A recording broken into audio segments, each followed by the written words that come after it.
I'm Ellen Dunham Jones, a professor in Georgia Tech's School of Architecture, where I direct the Master of Science in Urban Design and host Redesigning Cities, the Speedwell Foundation Talks at Georgia Tech. Today is episode 38, The Mobility Revolution, co-hosted by Better Atlanta Transit. And I will soon pass the controls over to Walter. Today's discussion is in many ways a follow-up to episode 32 on what transit modes where, but with more voices, more travel modes, more attention to the impacts on equity, funding, and urban form of these new technologies and innovations, but with less time per speaker. And Walter will explain a little bit about that in just a second. So let's get started. I am going to share my screen.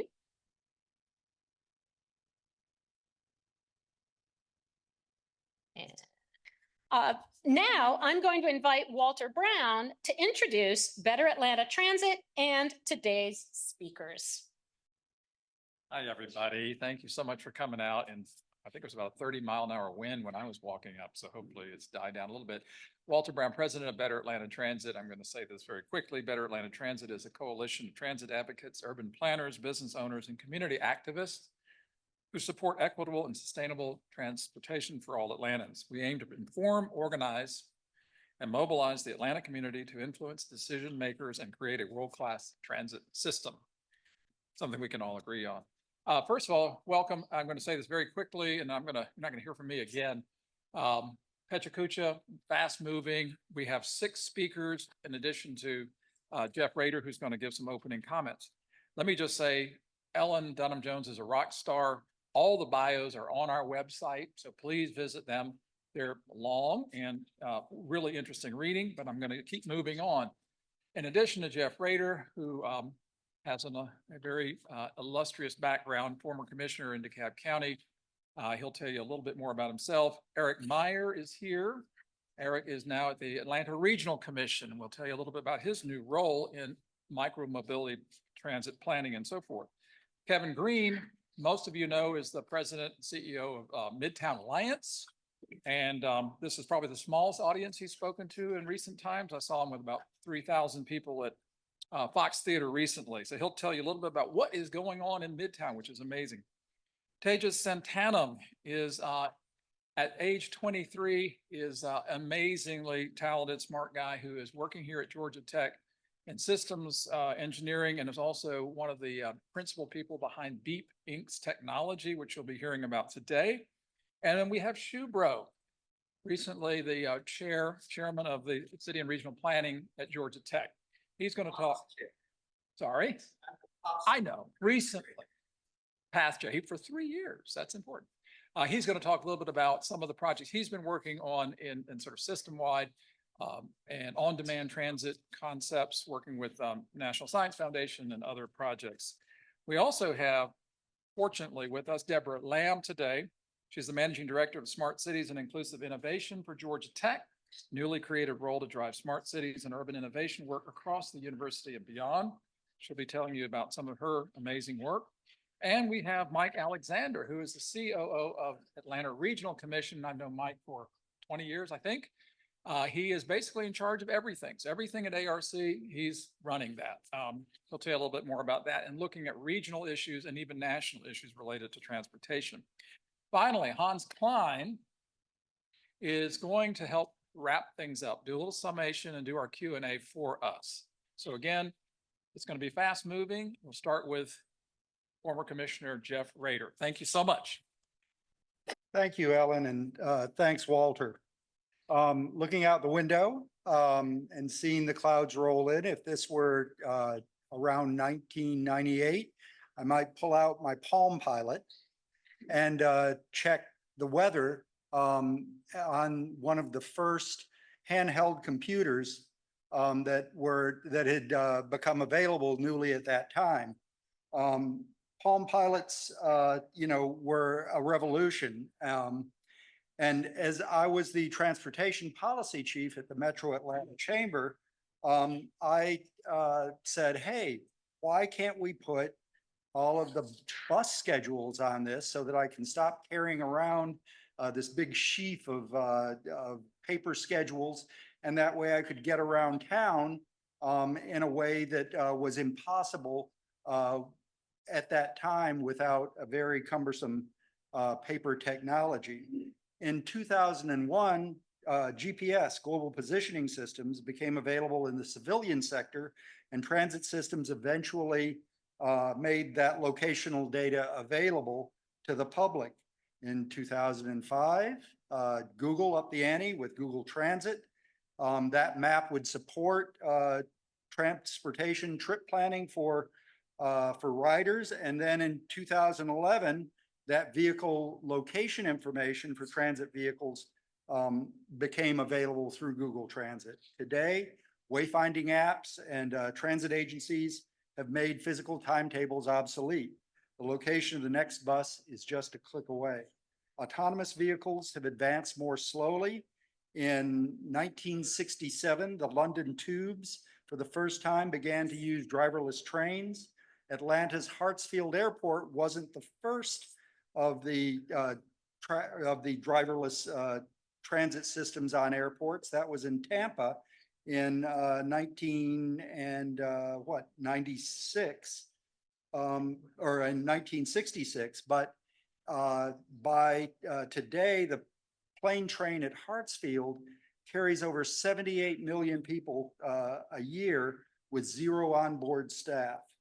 Now cars and other smaller vehicles are edging towards autonomy. In the process, they're blurring the lines between transit, rideshare, and personal vehicle use. Neutronomy was the first to offer a self-driving taxi in Singapore in 2016. Various driverless vehicles are promised just around the next bend on the windy road of innovation, and any number of purveyors from Google on down to your local high school robotics club is trying to perfect their driverless car technology. What we now call light individual transportation has come a long way since the Witte-Fensen plan bike sharing program in Amsterdam in '65. The first app-based scooter rental system came around in 2012 with the scooter networks. Neutron Mobility debuted a docked scooter in 2017, and in 2016 and in 2017, Bird and Lime began littering the sidewalks all over America with scooters on their sides. The explosion of such ride-sharing apps has come hand in hand with the electrification of vehicles. Dean Kamen, you remember when he introduced the Segway in 2002, Steve Jobs thought it was more important in innovation than the personal computer. And although the Segway isn't what it used to be, cutting edge personal vehicles are all over the place. E-bikes, scooters, e-skateboards, just about anything that goes around a wheel are extending range, the comfort and accessibility of trips through active transportation. I'm recounting all this history because looking back tells us something about the accelerating pace of the mind-blowing breadth of mobility innovation. This afternoon gives us an opportunity to really see over the horizon that's approaching with an exponentially increasing speed of change. Innovation isn't just being driven by technology's inherent potential to accelerate, but also because lighter, less disruptive allowances allow us rapid innovation and rapid adoption of these technologies. We're only at the beginning of the mobility revolution. New ways to get around will in turn influence the future business models and harness such changes. The structure of transit agencies and investments we choose to make in transit systems and other factors. Innovation in mobility will ripple out more broadly and the related challenges will create more human-scaled cities and reduce our carbon footprint. Flexibility is crucial in this environment.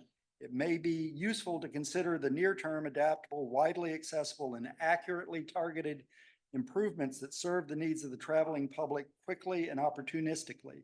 As transformational as it feels to read the weather on your Palm Pilot, the changes on the horizon won't be limited to the virtual world or to a device in my pocket. They're certainly to transform the world we actually live in. So thank you, and we'll pass it on to. All right. Next up is Eric Meyer, and thank you again. My name is Eric Meyer. I'm with the Atlanta Regional Commission. I'm the new active transportation lead. So I'm going to focus my part of the presentation on micromobility, primarily walking, biking, scootering, etc. That includes walking shoes, which will remain the primary active mode of transportation for the foreseeable future. So walk, bike, thrive. ARC does a lot of transportation planning, especially bike and pedestrian. Walk, bike, thrive won awards back in 2016 when it was done, and lots of its companion plans that have come out. We've also funded hundreds of local governments to do transportation plans. But we have to ask, where does micromobility fit into all of this? And this is a great diagram that I love using for all the decks I do. So for instance, how does it fit with transit? It's got to be an integral part of a high quality, frequent transit system. That's what makes those valuable longer distance connections possible. One of the things we focus on at the regional level is sort of what we call, I guess, the big connected network. So this is the 11 county region and the trails that are existing, programmed, and planned. So we have a regional trail vision that we're trying to accomplish. Of course, what we need also is in those activity centers, a finer grain network. So when you get off this longer distant network, you need to be able to get around a midtown, a downtown, and so forth with a finer grain network. Today, we have about 740 miles of existing trails and bicycle lanes. About 104 are programmed in our transportation improvement program.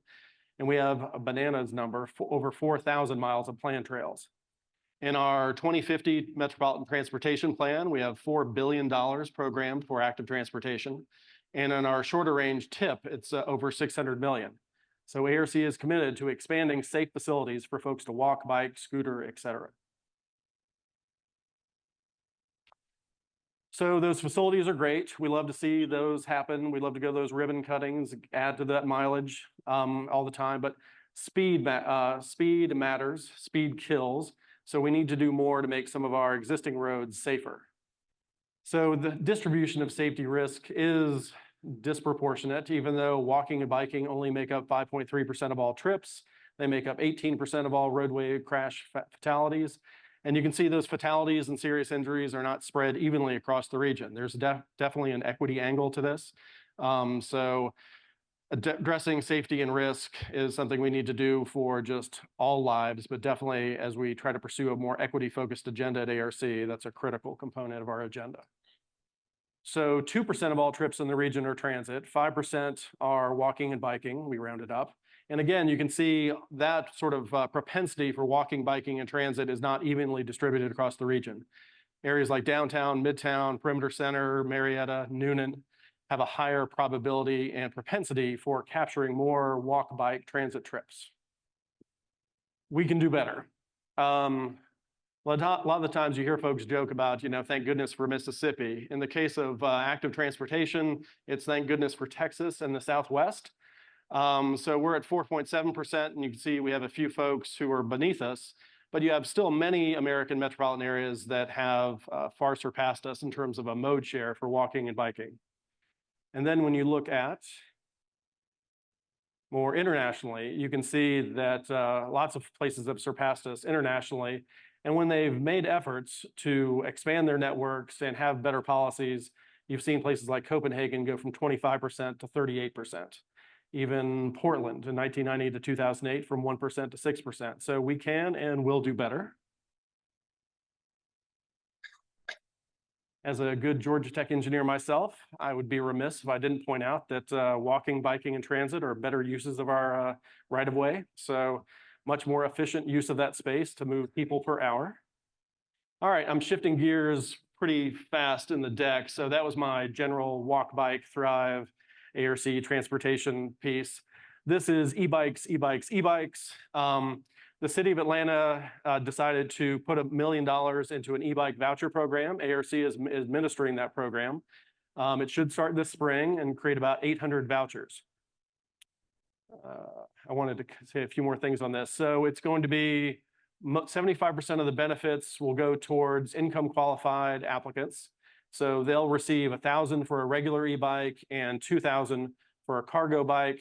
And then for other folks, it's $500 and $1,000 for a regular bike and a cargo bike. So exciting to see that program launch very soon. We liked it so much that the US EPA had a grant opportunity this year, and we decided to apply for the Climate Pollution Reduction Grant Program. And we thought, let's build on this City of Atlanta leadership and try to do a regional e-bike voucher program and also a mobility wallet program. And that program will cover the 20-county metro, not just the City of Atlanta.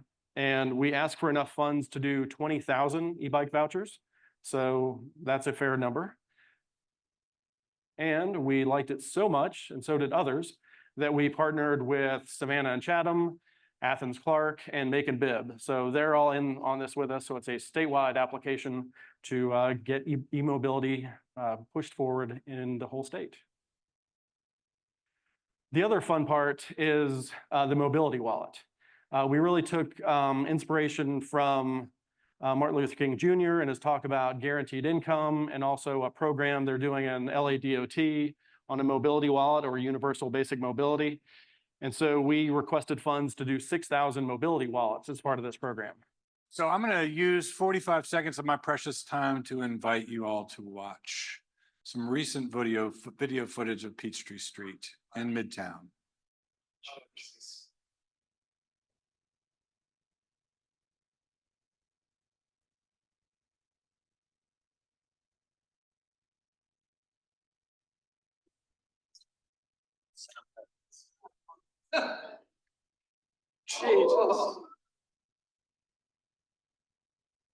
So our signature street,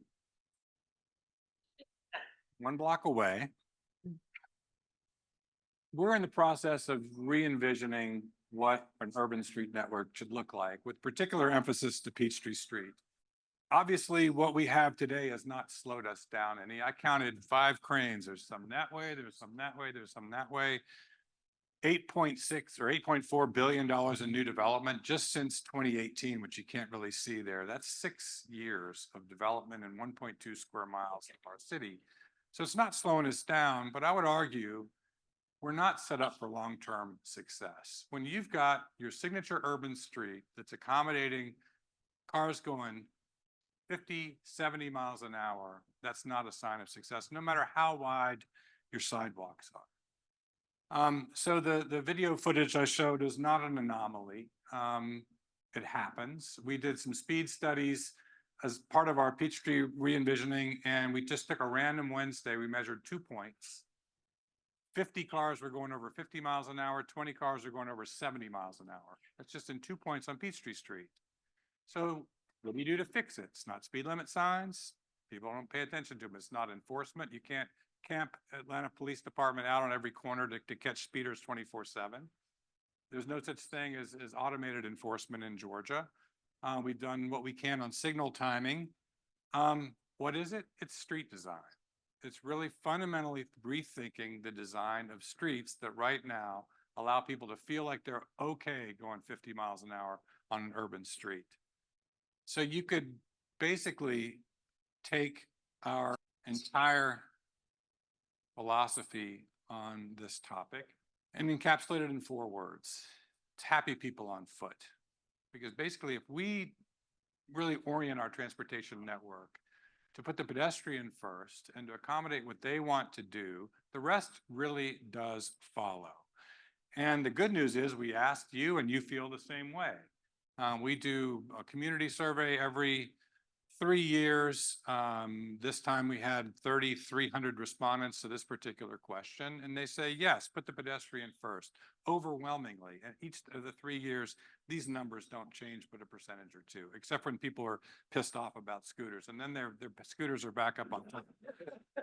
Yes, leverage this wonderful transit network that we've got and make it work. Yes, get bikes and scooters off the sidewalks where they can be safely ridden.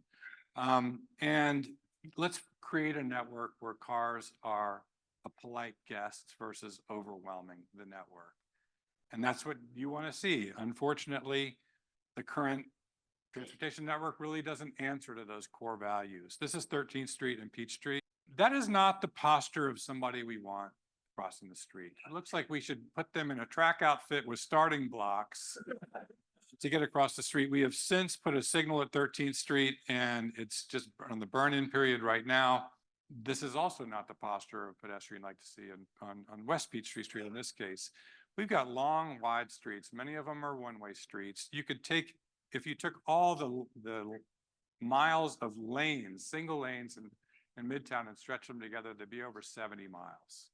70 lane miles in 1 square mile of our city, stretch all the way to Athens.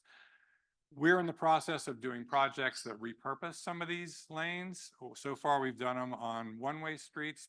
And if we get around to it, Peachtree would be the first 2 directional travel. But there are opportunities to do some things here. I asked AI, what should Peachtree Street look like in 2030? The robots are out to kill us. Don't use anything AI wants to do. Yeah, no kidding. So the frontage of all these buildings has got to come because we need more lanes. We got cars coming through. But we asked humans too. And in fact, we're Peachtree Street, not surprisingly, this is what they wanted to see. This is another 3,500 people. This is a really sizable survey response for us. No surprise, address speed, add a bike lane, widen the sidewalk. We've got really constrained sidewalk conditions, more parklets, which could be repurposed parking spaces. They could be adjacent to the public right of way. We got a few buildings without loading zones. Other things you can see here. And then if you look at the current way Peachtree is configured, this is what it is today. I took this picture myself. I mean, it's basically the curb lane is taken up with deliveries and people that are stopped. So it is essentially a 2-lane road today for all intents and purposes. And if you just kind of look at a planner's view of what Peachtree Street is, it's a lot of swerving, it's a lot of blind spots, it's a lot of left turn vehicles that force vehicles to go around them, not functioning great today in addition to bikes and scooters on the sidewalk. So what could it be? This is a rendering that we did of Peachtree Street a little bit north of the Fox Theater, the place that welcomes 700,000 patrons a year, but has really constrained sidewalks, people spilling into the sidewalks. So this is a potential solution on a 4-lane section of Peachtree Street. 1 lane each direction, a middle turn lane. So that's a road diet. That's losing 1 lane of Peachtree Street for added sidewalk widths on both sides. It's not the be all and end all, but it'll be really interesting when these solutions come before the public to think about in terms of what do they want their signature street to be. If you think about the streets and sidewalks in a place like Midtown, it's the largest public space that we have. It's essentially 25% of the land area of Midtown is streets and sidewalks. And we need to be thinking about those spaces as public spaces and not as places just for cars. I mean, the pictures of Peachtree Street, the Peachtree Street you see today is essentially unchanged in 50 years. But as you can see, the values that are within the design of Peachtree Street, West Peachtree, Spring, Juniper, does not speak to the values of what the community wants. And I'll also tell you that, we've got $20 million worth of projects going through just this year to do multimodal lane improvements, streetscape improvements, crossings, new signals. This stuff is hard. It's way harder than it should be. It takes way longer than it should. We've got Juniper under construction now, which repurposes a lane for a multimodal protected bike lane. 10 years it took us to get Juniper off the ground. 10 years, $10 million. It shouldn't be this hard. It should be much more automatic. And I'm hoping that if we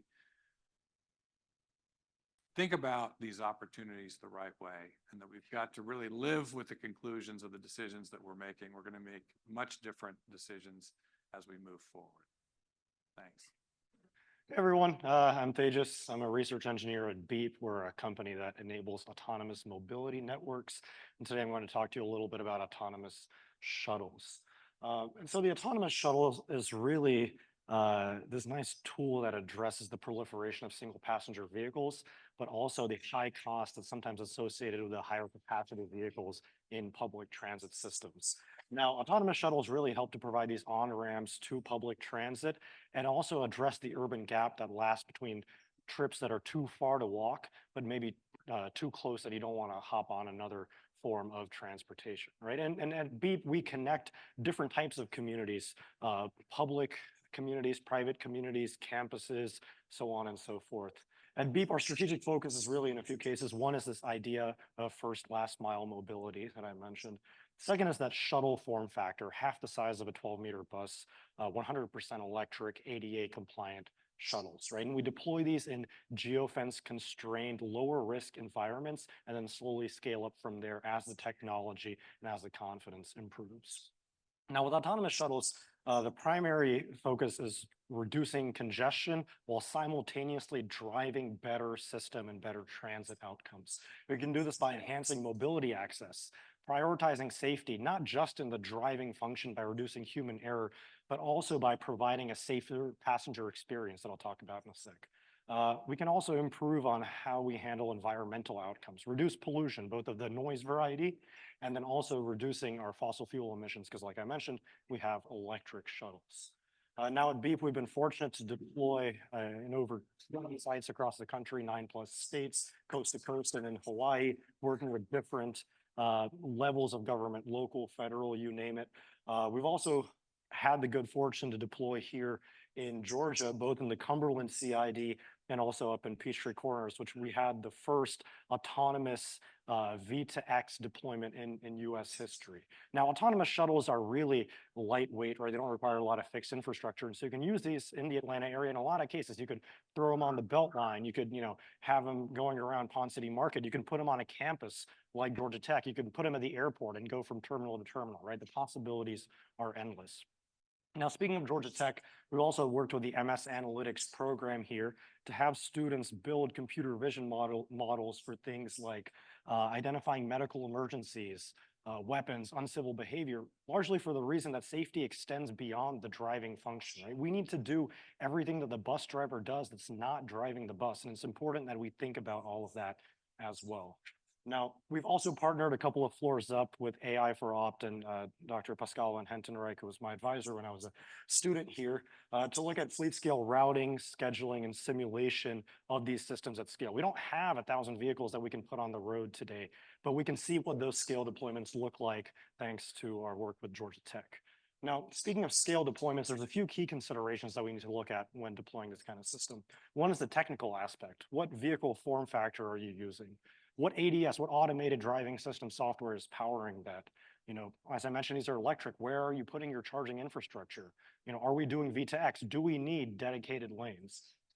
There's also operational considerations. What sort of mobility as a service applications or tooling do we need? How are we doing service management and service governance via software? How are we doing the routing and tasking of these vehicles? How are we maintaining a safe passenger experience and an informative passenger experience as well, both on board and for folks that are looking to interact with the transit system at large? How are we deploying in a collaborative manner? Are we engaging local governments and making sure that we're working cooperatively with them? Are we training first responders on how to address AV-related emergencies? Are we going to schools and getting kids excited about autonomous technology? And last but not least, the aspirational component. Are we scaling up incrementally, going from lower risk, smaller tests, and then as the technology and public confidence improves, growing our operating scope and domain? So at Beep, we've been doing that for the better part of the last 5 years, developing this nascent technology and really demonstrating the viability of autonomous shuttles. Over the next couple of years, we're applying those lessons we've learned and piloting next generation shuttle form factors, as well as automated driving system technologies. Now, in the next 2 years, we'll see serial production in the United States of next generation autonomous shuttles, where we'll be able to do all kinds of cool things from a multimodal integration perspective. We're also going to see a real workforce transition as it comes in the form of an autonomous mobility ecosystem. And so what I mean by that is, obviously, when I said we're making these here in the US, we're going to see a lot of manufacturing jobs that come to the fore. But there's also going to be new types of jobs in operating domain validation, the software development for, the routing optimization for these vehicles, for the, AI safety monitoring and so on. People are going to need to know how to and do the actual maintenance of these autonomous shuttles. And last but not least, something that's core to us at Beep is the idea of remote supervision, having a human in the loop. And so what I mean by that is, like I said, we're trying to do everything that the bus driver does that's not driving the bus, right? So if you're on an autonomous vehicle late at night all alone and you have a heart attack, how can we use software and sensors in the vehicle to identify that, but service that to a remote transit operator who can help make the right decision and take the right action? Or maybe your autonomous shuttle is stuck behind a UPS package van. Do you wait? Do you go around it? We can combine software with the power of remote mobility operators and humans in the loop to make the right decisions in those kind of cases. Now, in order to, as we do all that, we really create a positive passenger experience, right? And I talked about our AI-enabled in-cabin monitoring a little bit, but it can really extend beyond that when you have an autonomous shuttle. You can have something like a virtual steward, a passenger-friendly AI persona who can communicate and provide transit information. Where's the stop for City Hall or what have you. There's also revenue generating capabilities when you have all this technology inside the cabin. You can do targeted advertising and incentivize advertisers to invest in the transit system. You can take that money, invest it back into public transit, right? So that's just a high level overview of autonomous shuttles, of what we've done at Beep. If you have any questions, feel free to let me know. We have Chris from our sales team here. So if you want to walk out of here with a couple of autonomous shuttles before you go home, feel free to talk to him. Thank you. Well, good afternoon. I'm Shubhro Guhathakurta. I think most of you would like to hear my name said by me. So I'm going to start by 3 arguments, the 3 main arguments that I'm going to make today, which undergirds everything that I say. And I'm beginning to realize others have also talked about it. And if you don't remember anything else, if you just remember these 3 arguments, I will have made my case. So the first argument is there is no alternative to mass rapid transit for sustainable and efficient transportation in large cities. And we have known that for many years.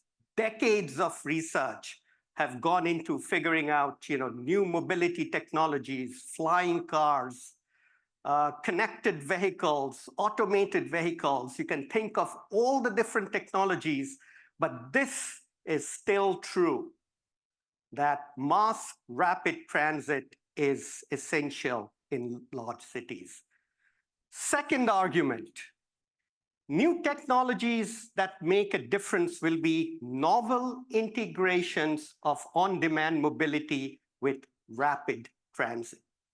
So if you want to further public transportation, if you want to make it more convenient, improve ridership, this is what we need to do.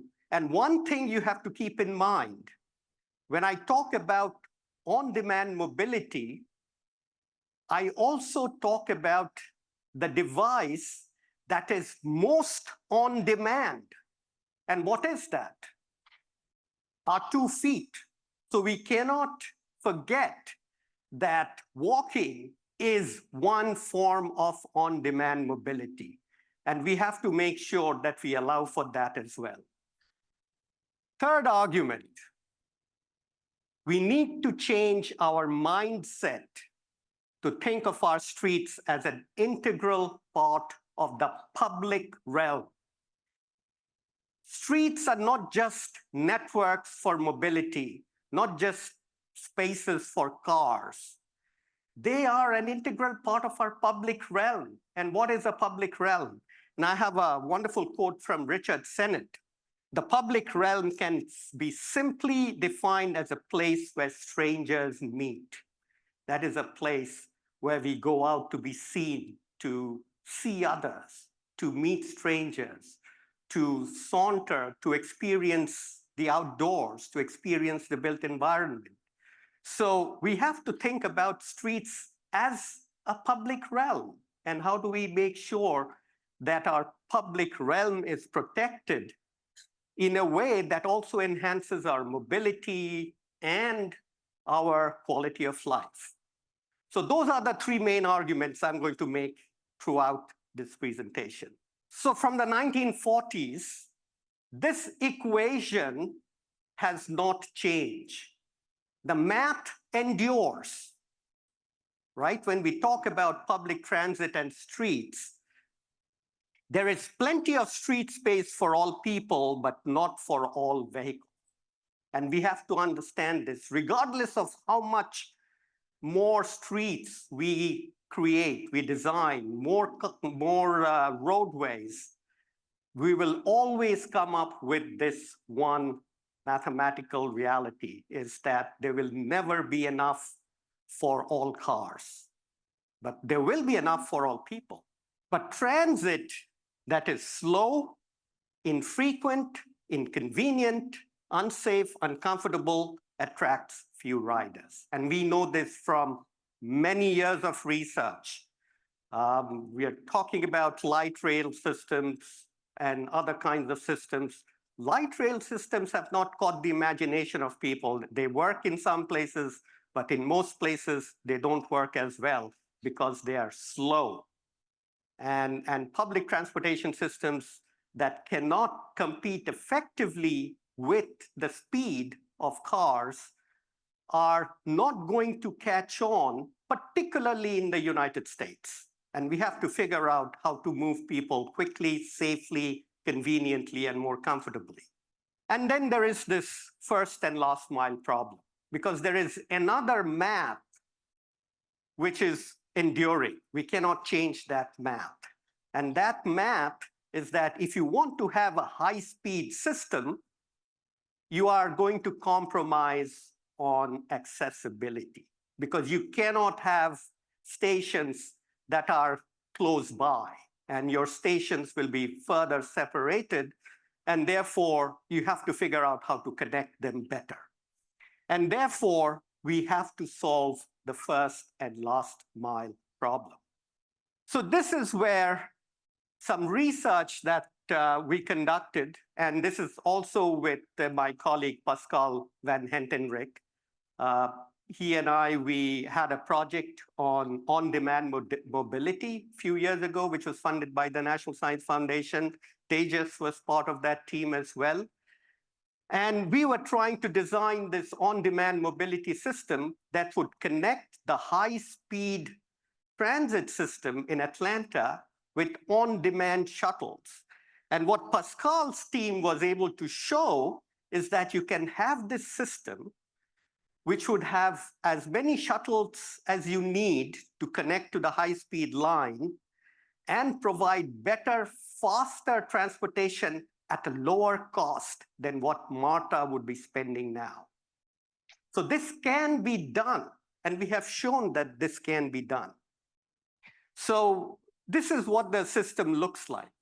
You would have these high-speed lines. There are existing high-speed lines, and there would be these hubs where high-speed shuttles that are on demand are going to connect people to these high-speed lines, which they would then take to get to their destination, where they might get another shuttle waiting for them to take them to their destinations.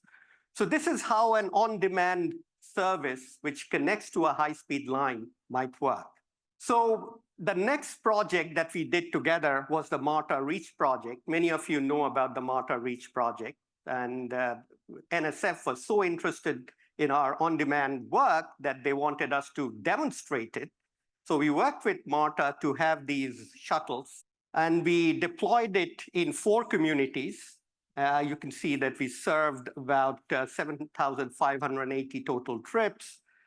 The average wait time was only 7 minutes. Travel time was 9 minutes, but they were mostly connecting to the MARTA subway system. And what we discovered was that ridership was continuing to grow over time, but unfortunately, this pilot ended after 6 months. We didn't have enough money, and the hope is that MARTA would take it up based on the lessons that we learned from this. It hasn't happened yet, but may happen. We will be working with MARTA to see how we can deploy these systems more. The satisfaction was high. Okay, so what about micromobility devices? And this is another research which Pascal and his team has done. And he says that it does not appear that birds are commonly used as last mile complement to MARTA. It is possible that because of the current price, it's too high for transit users. Also, dedicated bike lanes help in encouraging both bicycling and micromobility. So we need dedicated bike lanes. We also know from many studies that the environment, the built environment, can encourage walking and biking. So we have to think about the built environment, and we must design our public realm for people and active mobility, not just cars. And this is the last slide where I have my final equation. By reclaiming the streets for people through better design of the public realm, plus a better integrated transit system with micro, on-demand, and active mobility, we will have a transportation system that works for all. Good afternoon, everyone. I'm going to continue with the theme of people-oriented transportation that you've heard from the previous speakers. I think the difference from this presentation is that we've developed a whole organization devoted to that at the Public-Private Partnership with the Partnership for Inclusive Innovation. So let me take a step back and tell you a little bit about what the partnership is. So the partnership began a few years ago as a way to catalyze innovation solutions for shared economic prosperity. And it came across 3 major principles. One, it was really important to start with the problem versus let tech lead it. And when you start with the problem, that means you're meeting the communities where they are. And then thinking about the portfolio of solutions that include public policy, that include business models, that include technology that could address it. 2, with such complex problems like transportation, no one single entity can solve it alone. So it's really important to drive public-private partnerships. And then 3, with transportation problems, it's really important to think of it holistically. Integrate it with transportation, housing, jobs, and really think about what is the social infrastructure that's needed to support the physical infrastructure. We developed it with that explicit mission, and we really cemented it with 4 main pillars around economic opportunity, student engagement, community research, and then, of course, workforce development. With these kind of pillars, we really provided an integrated, holistic concept to provide social and financial capital into our innovation solutions. So let me talk about these 2 as it relates to people and teams and relationships and organizations. So the first step was really thinking about the individual. How do we actually support workforce development as it promotes next generation innovators, from early career professionals to their lifelong living and journey? We started with student engagement in terms of providing 3 levels of intersectionality. So thinking about students from any year. This is early career professionals that are rising sophomores in higher ed, all the way up to PhD students. Any major, you don't necessarily need to be an engineer, but you can really think about hard sciences with the soft sciences coming together. And then any university in the country coming together for civic innovation, public tech, for actual experiential learning, benefiting the community while also really fulfilling your subject matter expertise. And you can see some of the great advantages in terms of the work that we've done across the states working with lots of different organizations in the private sector and the public sector. The goal is really to build fluent leaders that can build these kind of partnerships for real change around transit, social infrastructure, innovations, technologies that make a difference on the ground. And you can kind of see once you start aggregating this kind of cohort, you can scale it across the state, region, and beyond. Many of them are occurring in Georgia. This summer, we'll have over 80 interns working 40,000 plus hours on this type of civic tech public innovation projects. We've had applicants from 360 students from 77 universities across the country. So really exciting to generate this type of workforce. And then, of course, we looked at even beyond college into the early career professionals. How can we really gain subject matter expertise in key industries like AI manufacturing, like cybersecurity, like transit, that could really deepen their skill sets while navigating the public-private partnerships that are essential to driving social, financial capital, as well as physical, social, and virtual infrastructure integrated into the built environment. And, you know, this type of pollination of cross-sectoral partnerships that are being driven by early career professionals. Next slide. But then the other part of what we're doing beyond early career professionals is really thinking about the university and the institution as a community anchor. So how can we as an anchor work with other community anchors to think about transformative R&D and innovations that can be applicable to the community? So with community research, we start with our second principle again, which is you start with a community problem. In this case, it's transportation. And think about what are the portfolio of innovation solutions that can empower the community so that they are actively maintaining it, owning it beyond the limited initial project or scope. And we've also thought about lots of different ways to organize and build teams. So again, behind the research, you have civic coming together with corporate, coming together with public sectors to build teams that are based on the community problem that's defined by the community, again, meet them where they are, and then thinking about a holistic set of solutions where they can come together and thinking about that kind of matchmaking. We focused on AI, and its applications. And of course, I've really looked into mobility and equity as another major theme. And so let me show you a little bit about what we've done in these like two projects. One, I think that the common theme is that we all work with Pascal Van Hendrik, who is like the very, very noted researcher on this. This takes an extension of the MARTA REACH project that you may have seen. This actually is based on Chatham County with Chatham County Area Transit taking the lead. The key word here is on-demand multimodal transportation systems. So you're taking an existing Chatham Area Transit master plan, integrating it with on-demand multimodal electric shuttles. You're using existing union drivers, so you're giving them training and higher skilled within the Chatham Area Transit, electric shuttles that address first mile, last mile, but you can actually call the service when you need it.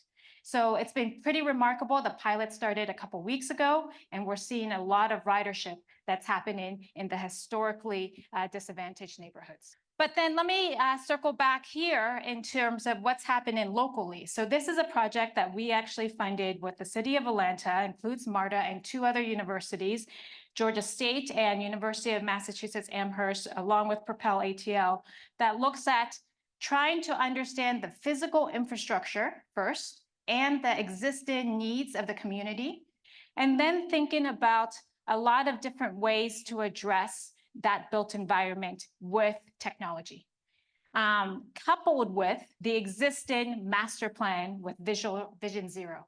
So it takes it on a very step-by-step approach, but centering on the needs of the community. So in summary, what I want to say about the Partnership for Inclusive Innovation is that you start again with the community problem.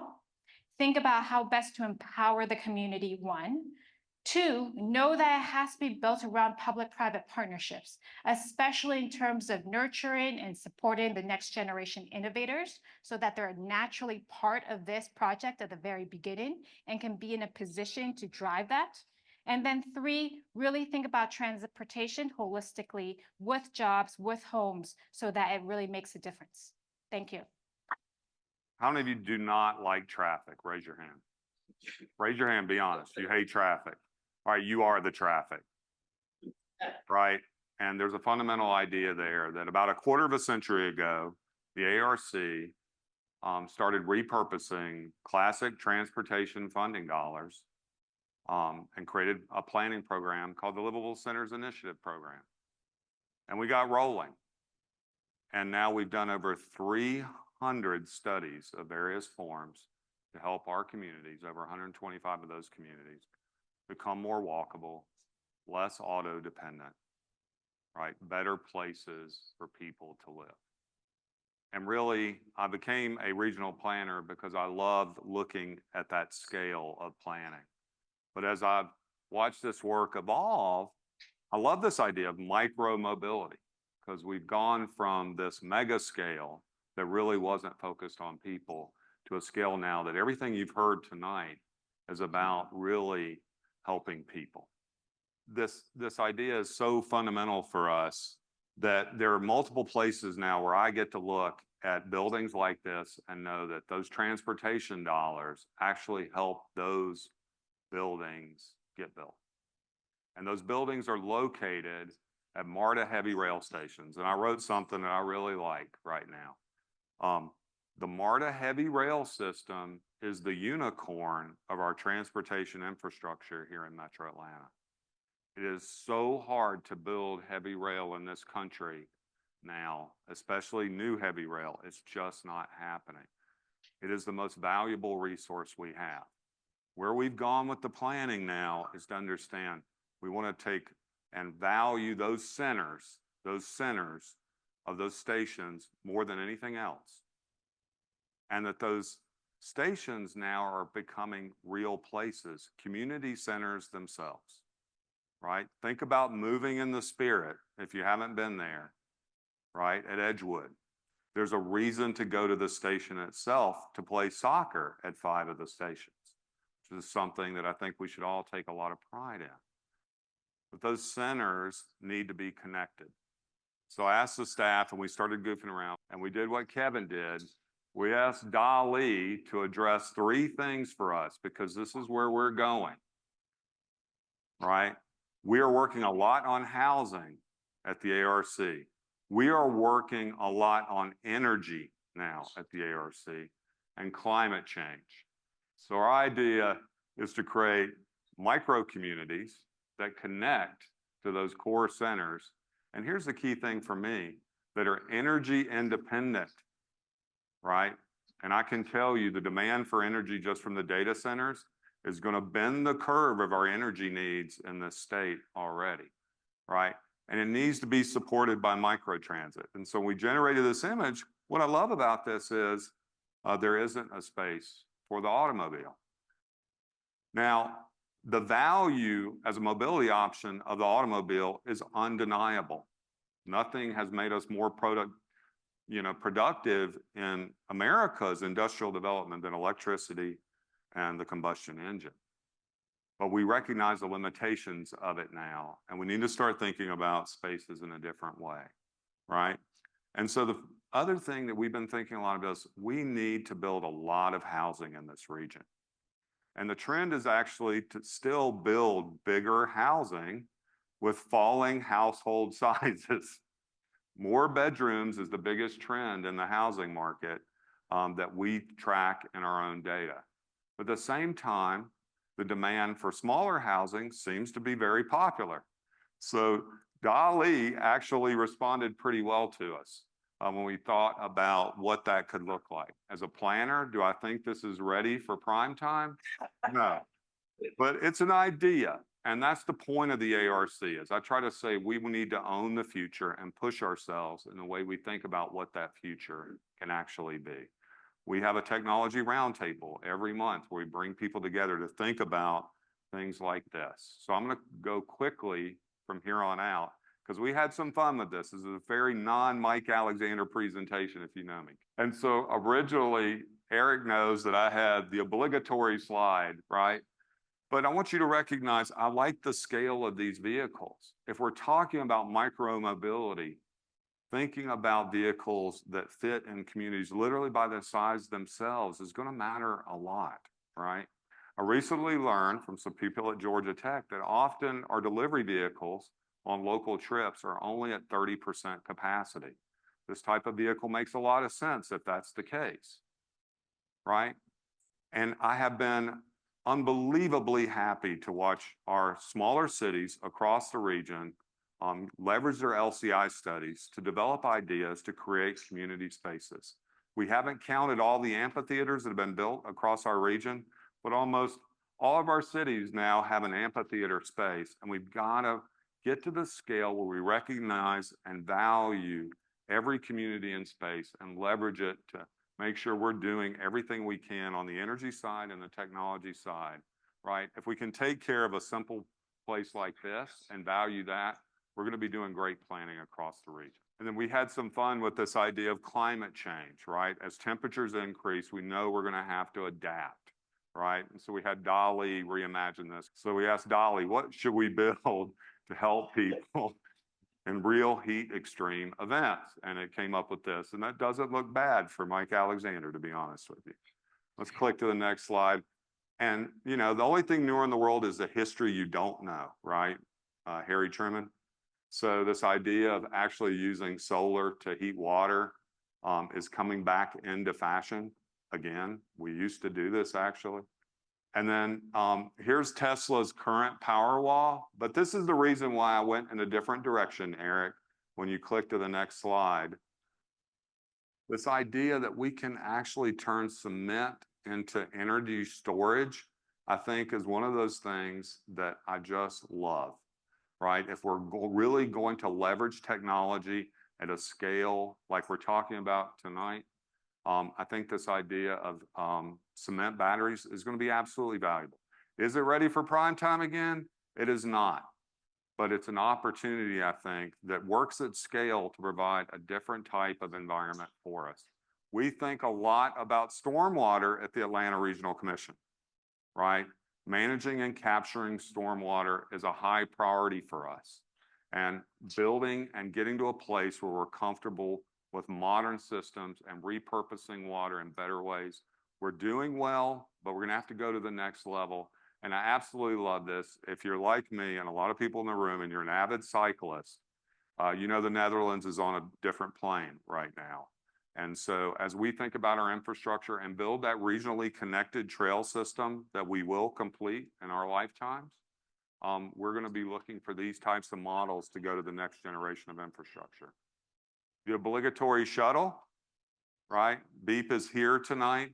We recognize the value of that, but the scale of these vehicles, I think, is absolutely valuable, right? Because they do match the needs of these potential communities that I'm promoting tonight. For mobility for people. And that brings me to the end. It's an idea. Don't shoot the messenger tonight, but I think we've really got to start to think about different type of housing with a different type of public space, as we've been talking about, combined with real energy independence if we're going to make our communities sustainable over the long term. Thank you. All right, so we're collecting questions. I'm going to make some summary comments and then we'll take the questions.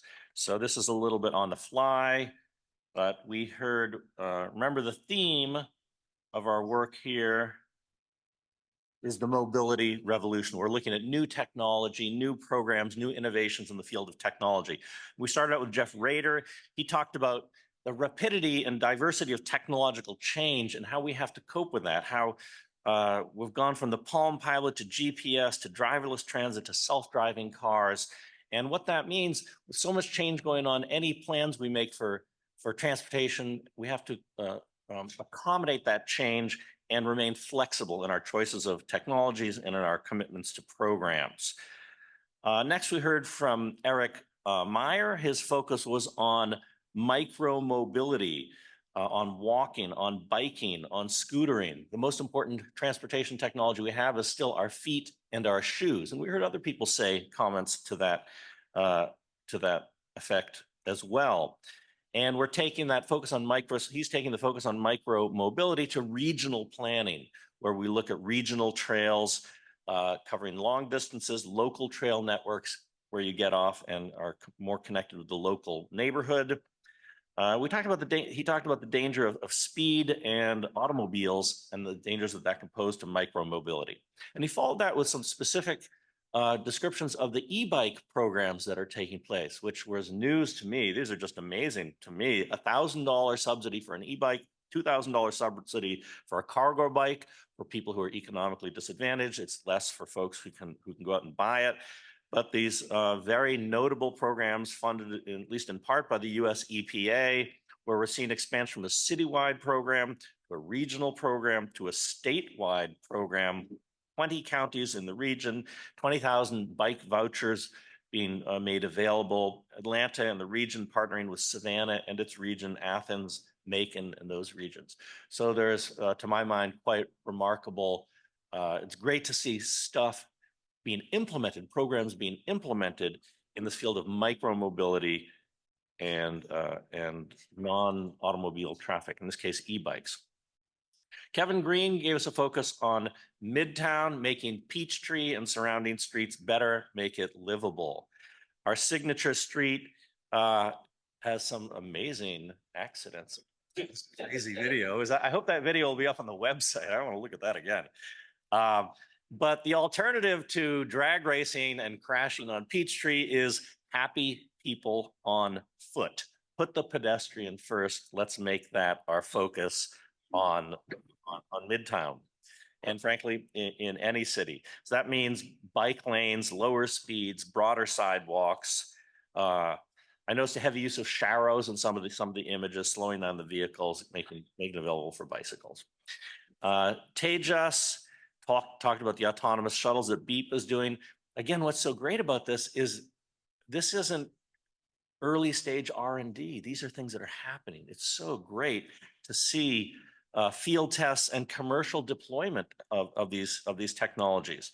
So they're already looking at, they've done the field tests, they're scaling up, they're thinking about mass production already. This is stuff that's happening, and it's happening in our very near future. It's happening right now in Peachtree Corners and other communities. Shubro, the key focus here that I took away is the importance. We're always going to have mass transit because one bus displaces, or one trolley displaces 20 or 40 single vehicles. The streets have enough space for they have a lot of capacity, but if we use single vehicles, they're not all going to fit. So we're always with mass transit. The key is on-demand mobility. And he's done the test there, the MARTA REACH program, which had very favorable and positive results, showing that you can have on-demand, people call up, get the mobility they want. It brings them to high-speed arterials or high-speed transit lines. Again, it's happening. It's happened. The field tests already occurred. There's great promise for the future. Deborah Lamb with the Partnership for Inclusive Innovation. Here, I'd say that the key word here was holism. It's not just about transport, it's housing, it's jobs, it's technical infrastructure, it's social infrastructure. And we're seeing this investment in people, in teams, in relationships, in public-private partnerships with a very broad focus there, but integrating transportation into a more holistic vision of development. Mike Alexander made the key point, heavy rail is the key to everything else. It's an incredible infrastructure. We're not building much new heavy rail these days, so let's utilize it and let's develop around it. Particularly MARTA stations can be urban centers. They're a place, we build housing there, we build livable communities and invest around them. So we're already seeing, a MARTA station becomes a place and a destination in and of itself, whether it's with a local soccer fields that people will go to the MARTA station to play that, or for housing and so on, and expanding that vision to include renewable energy and so on. So those are, I think I got everybody, right? I didn't skip anybody. Okay, cool.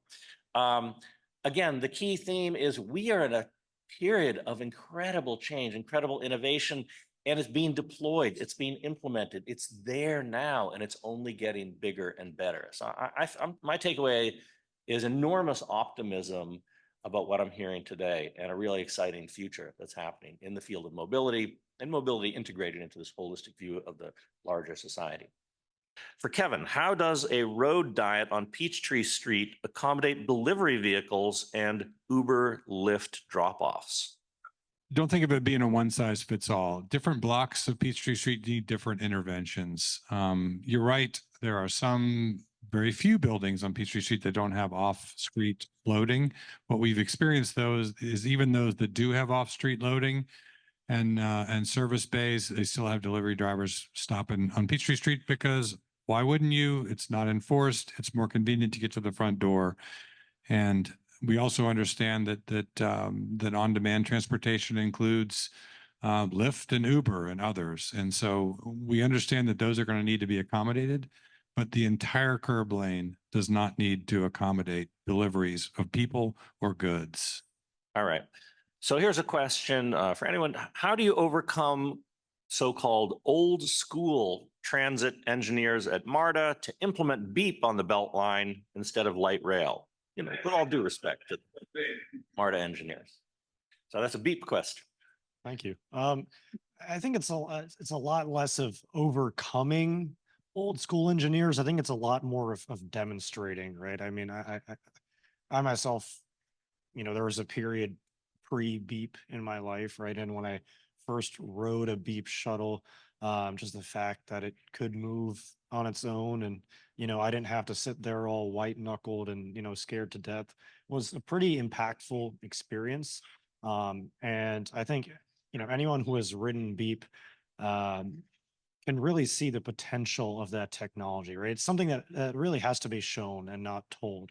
And so I think it's less of saying, hey, you know, this is right, change your perspective, let's do this instead.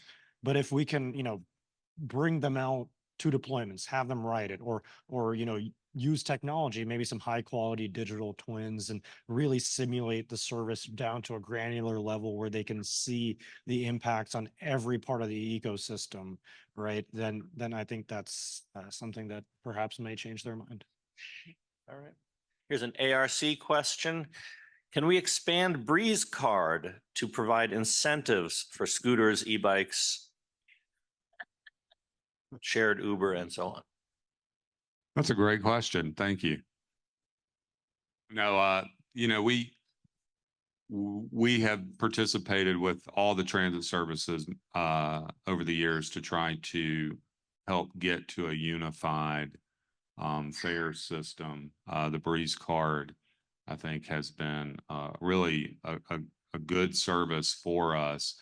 I think we're all obviously watching the transition to using smartphones in a more direct way. But if I can rock McNamara for just a second, there's still a high share of people using the MARTA system that pay with cash.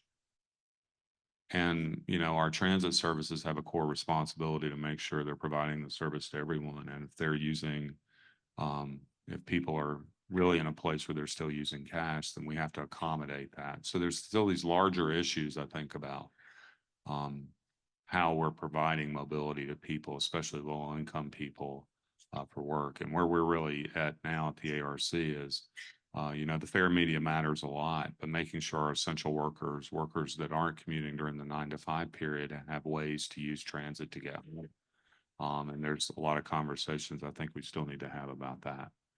Kevin experiences this a lot with people that work in Midtown, and making sure those workers in our restaurants can get home safely in a great way. And if you're not paying attention to that, you're missing an opportunity to go to where we really need to be in transit planning. How do we deal with organizations, and I won't name the one mentioned here, how do we deal with organizations along Peachtree that are against Streets Alive and other types of road diets? How do we deal with the local opposition to some of these changes? I think there's maybe a built-in bias that if you've got a lane and it's been for cars, and if you change that equation and repurpose that lane for some other reason, that is somehow unfair, or you disadvantaged drivers, and there's a sense of of loss. And we just have got to get past that. As was said, streets, sidewalks, the largest public space in any city. We've got to think of it as public space. And how do we optimize that to address the values that we've all got? And there's no doubt there's going to be, we saw what happened with even the pilot lane repurposed downtown. There's people with strongly held beliefs, and their belief is, core to what they think is going to make a great city. And I think it's going to take all of us speaking up and saying, wait a minute, but, and the fact that we've got 70 linear miles of lanes in 1 square mile of Midtown, 99% of which are allocated to cars, seems a little bit out of balance. Just in terms of our experience of, building coalitions and partnerships, obviously we work hard to understand why there is opposition, such as this. And I would say in general, some of the opposition related to on-street parking, related to businesses, is that there's a fear of a loss of business, right? They can't, get their customers to park right in front of the business, and they might lose their business. But what we've seen actually, when you take away the parking, and data has proven this, is that when you have a Streets Alive or something like this, you actually get a lot more customers or potential customers coming through when you have that. So you could see increased traffic and increased business opportunities for some of this. And so, I think with a lot of this type of opposition or just old school traditionalists, that it's really trying to understand where they're coming from and then thinking about how to address their concerns, so that they actually become your allies. I mean, some of the biggest, I would say, supporters sometimes are those businesses because they see the increased traffic that could potentially come from these types of events. If I could say one quick thing on this, if you haven't read the book Street Fight, I am fascinated by what New York City has been doing to address this and meet it head on. And they absolutely have the data to show that retail sales are going up. And in fact, our link trip, our main trip to go study another community this year, is actually going to New York City. And we'll be studying some of those places where they've made pedestrian walkability substantially better. And the businesses have prospered as a result. We're not saying everywhere. We're saying, like Kevin said, in some specific places, we need to think about allowing people to be on their feet and have this activity in a different way, right? All right, there's another question that's so similar, the challenges to implementation. Let me take it to the specifics. Are we seeing a change in the mentality on Peachtree, on Midtown, on the commercial entities that have in the past been less enthusiastic? I mean, specific to Streets Alive, we had some early concerned businesses, and they got won over when they saw what actually happened. And to Deborah's point, I think we've documented some business success, and they brought their business out to the street. So I think we're winning people over. I think the mentality is shifting. Yes, I still think we've got substantial problems. It's, you can have one-off or even regular open streets events, which is a great demonstration project to what a different personality a street can have. But in terms of doing the nitty-gritty design changes and then construction and implementation of these design changes, it's hard, and it's too hard. It takes too long, and it costs too much money still. Here's a policy question. How can we legislate to create public policies and laws to double the cost of gas? Rather specific one. We could expand it to discourage automobile use, but double the cost of gas. In the state of Georgia, I might add. Maybe it's a tough one. I know electric vehicle sales are slowing down, but actually I think long-term, the reality is that the fuel that's moving vehicles, automobiles, is going to change, right? And so, it's going to be interesting to see that. Georgia already adopted a annual fee to make sure you're recouping some of that cost. Because again, to answer the question we need to answer is, how do we fund the infrastructure we need for mobility? And we're not there yet. We all wish, I think from my side, we're spending more on maintenance and infrastructure. And so I think the way we're going to pay for that's going to change long term. And regulating the behavior, I think, is really fundamental for us. But again, we're seeing more and more that we're looking at things like VMT fees, right? How much you travel should be really fundamental in the way we cost the system to maintain it. And if you're not familiar with vehicle miles traveled, pilot programs are a number of places where we're trying this out. And this is where technology does come into play, right? Because now we have equipment that makes it very easy for us to understand how much you're actually traveling and then to cost that in an appropriate way. Deborah? Yeah, I think just being the student of public policy, and Hans, you can talk more about this as well, but when you think about the carrots and the sticks to, change behavior from pedestrians or drivers or just the public at large, notice that most of the presentations that we looked at were carrots, incentives. How do you create the built environment better? How do you incentivize people to go out and walk and bike and really use micromobility holistically? So, that type of carrot in terms of changing that physical built environment, I think is more effective in some ways. Not that you can't use the sticks as well, but it's really about thinking the physical built environment and building those relationships that allow that infrastructure to happen, which I think really showcases that across all these presentations. Okay, here's a question that asks some of the challenges with some of these technologies. So what are the limits of, say, on-demand vans? What's the cost of delivery when you're using on-demand vans? How about what are the challenges for autonomous vehicle shuttles? For instance, the difficulties of unexpected stops and the cost of remote operators being involved in it. Or with e-bikes, we read these scary stories about storing them in apartments and they burst into flames and cause a lot of safety issues. So how significant are these barriers that we're seeing today? Okay. Yeah, I can take the piece on autonomous vehicles. Yeah, I mean, the fact of the matter is there are plenty of challenges, right? And that's why I mentioned that you want to scale up incrementally. The fact of the matter is today I can't put 100 vehicles and say, hey, just go around Midtown while people are drag racing and whatnot. That's I would consider that irresponsible and unsafe, right?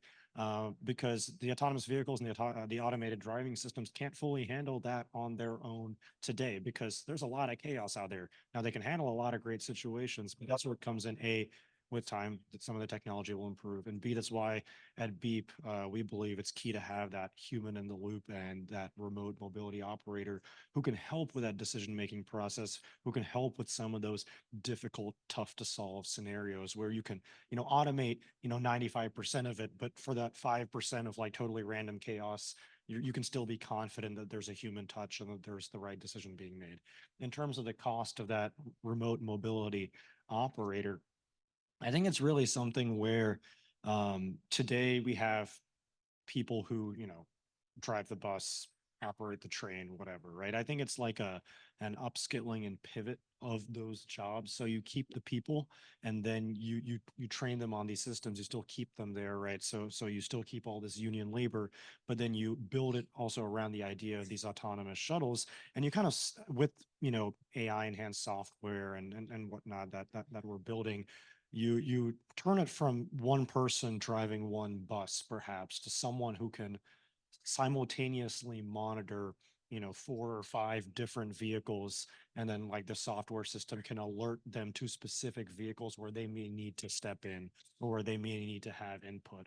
And so you're able to really do more with the same amount of people, right? And you're really be able to see a reduction in cost operationally, and then invest that into the infrastructure and in terms of, making our streets more walkable or making our spaces more livable and so on. Well, I just want to add that on-demand mobility does not necessarily have to be very high technology. On-demand mobility exists now, and the technology is essentially what you use, many of you use to call an Uber and how they find you. So it can go from very low technologies. It might even be a phone call. In fact, the MARTA reach system that was developed actually was not just about using your mobile phones. You could also call the operator and get on-demand mobility. So we were very conscious about making sure that technology was not a barrier to using these on-demand shuttles. So technology can accommodate everybody. Doesn't have to be very high technology that people will have to adjust to a different behavior. We can accommodate a lot of different kinds of technology in that on-demand system. All right, we're going to take a last question. We're almost at the end of time. I'm going to take a last question, and then Ellen Dunham-Jones will make some closing comments. What percentage of existing right-of-way will be needed and to be converted to Bullard bike lanes, BRT lanes, and pedestrian access in order to implement this vision of an improved street as a place, public space? I think everybody's looking at me. You know, the reality is, Use the mic, please. yeah, oh, I didn't know we had a mic on this side. One of the things that I'm most excited about is really almost every jurisdiction, and it means counties for the most part now, have developed discrete, separate bike and pedestrian trails plans themselves. That's a huge improvement in the quality of the planning. Those plans matter a lot because they do create priority for the system. So we catalog all that. Eric showed the slide. It's a lot of mileage, right? It was like 4,000 miles of potential trails. So if I knew the exact number, I would be Dali at this point, right? But the reality is, over the next few years, when you're looking at those plans, hopefully the priority that are set forth in those plans will help us to be with them, truthfully, as we're using these federal dollars to be with them to help build this infrastructure system out. And that's what's really great. It's going to take a lot of work. I mean, Kevin said it. I was in the back when he was talking about Juniper, and I was looking at Deborah going, yeah, it's been 10 years. We've been on that project for 10 years, right? And how long is that segment? 2 miles. I'll leave it at that. So we've got to be committed to the process of going through it, and it takes time, and you got to be patient and determined to create these facilities, right? So, and I really just want to give thanks to all of our sponsors, everyone on the planning committee. Thank you to all of our speakers, our attendees, everyone at Better Atlanta Transit that helped produce this, especially Walter, Margaret, and Martin Brown, Mike Dobbins, Chloe Helms did an unbelievable job working on this. The Speedwell Foundation, none of this would have happened without. I'd also like to thank my MS Urban Design grad assistants who, for this entire season, who have really been doing a lot of behind the scenes work. Anu, Eventhia, Elham, Raj, Mrudala, and Nagar. Thanks and good luck. You've been listening to episode 38 of Redesigning Cities, the Speedwell Foundation Talks at Georgia Tech. A video and podcast of this event will be posted to our website, our YouTube channel, and to all the major podcast platforms. Just Google Redesigning Cities. And I'd now like to invite everyone to the reception.